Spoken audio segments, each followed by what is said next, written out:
ఎంకిపెళ్ళి సుబ్బుకు సావచ్చినట్టు పక్కన విజయ్ గెలిచేలేకి ఇలా పురిటి నొప్పులు వచ్చేసినాయి.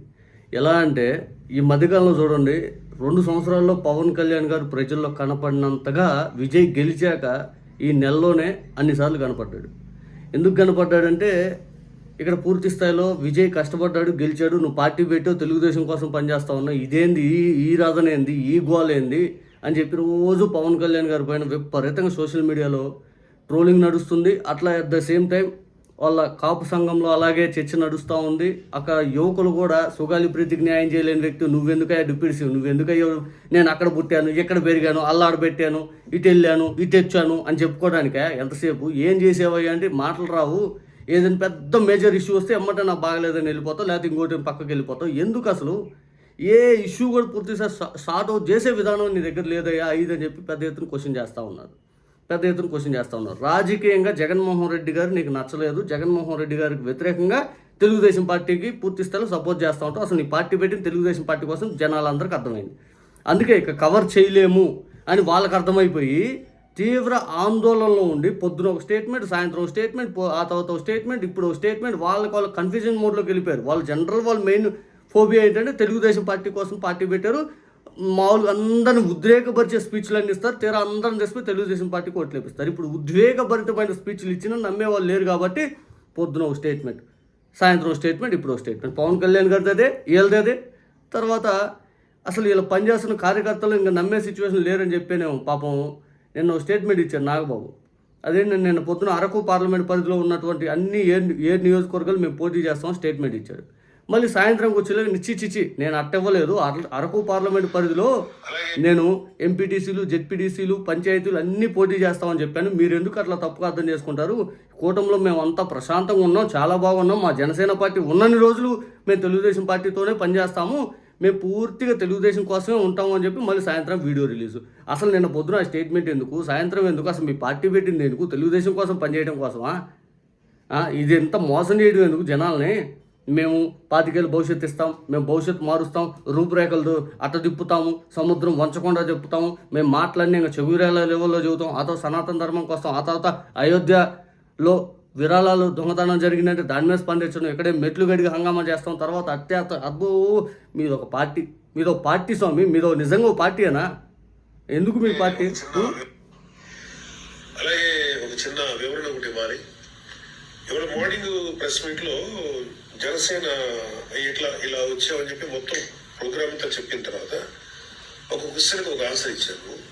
జనసేన ఎక్కడెక్కడ పోటీ చేస్తుంటే అన్ని చోట్ల పోటీ చేస్తుంది, జనసేన పార్లమెంట్ స్థాయిలో అన్ని చోట్ల పోటీ చేస్తుంది ఫర్ ఎగ్జాంపుల్ అని చెప్పి ఒక నియోజకవర్గం స్థాయి నుంచి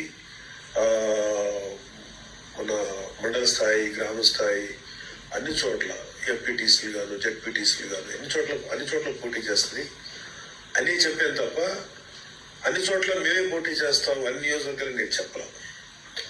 ఒకవేళ అలాంటి ఏదైనా వచ్చుంటే నా ఉద్దేశం ఇది తప్ప అది కాదు. ఎందుకంటే మేము ఇవాళ జనసేన పార్టీ అనేది కూటమి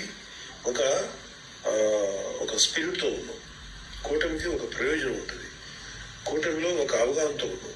ఏం ప్రయోజనం? పవన్ కళ్యాణ్ గారికి Z+ కేటగిరీ సెక్యూరిటీ, తర్వాత స్పెషల్ ఫ్లైటు, స్పెషల్ హెలికాప్టరు, అబ్బో స్పెషల్ ప్రోటోకాలు, ఆయన నువ్వు ఎమ్మెల్సీ, మీ కుటుంబం లేకపోతే మీ పార్టీలో ఏదైతే రబ్బర్ చెప్పులు వేసుకున్న వాళ్ళని ఎమ్మెల్యేలు చేస్తారని చెప్పి డబ్బున్న వాళ్ళని రాజ్యసభలో పంపించడం, తెలుగుదేశం పార్టీ నుంచి వచ్చిన వాళ్ళని ఎమ్మెల్యేలు చేయటం, మీకంటే ఒక క్యాడర్ లేకపోవటం, పూర్తి స్థాయిలో ఉన్న క్యాడర్ ఎవరైతే 4-5 తీసుకుని వాళ్ళకి అమ్మేయటం, అంటే కూటమిలో బాగా సఖ్యంగా ఉన్నామంట, మేము ఒక ఆలోచనతో పోతున్నామంట, మీరు బాగుండటానికి కోసం వాళ్ళని చంపేస్తుంటారు, వాళ్ళని ఇబ్బంది పెడతారు, రోజు తెలుగుదేశం పార్టీ వాళ్ళ చేతుల్లో దాడులు గురవుతున్నా కూడా మీకు కనపడదు, వాటి మీద స్పందించడం.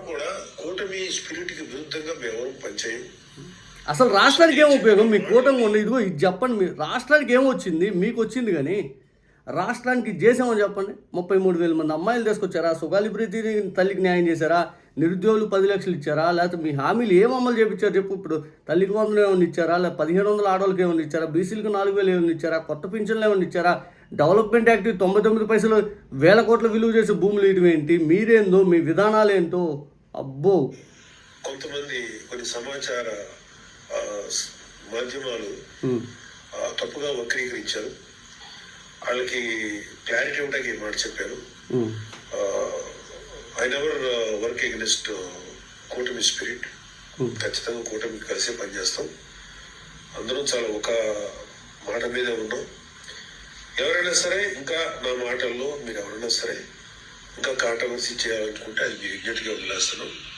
నేను మాత్రం చెప్పింది మాత్రం ఇదే, అన్ని చోట్ల జనసేన పోటీ చేస్తుంది అన్నానంటే అన్ని స్థాయిల్లోనూ,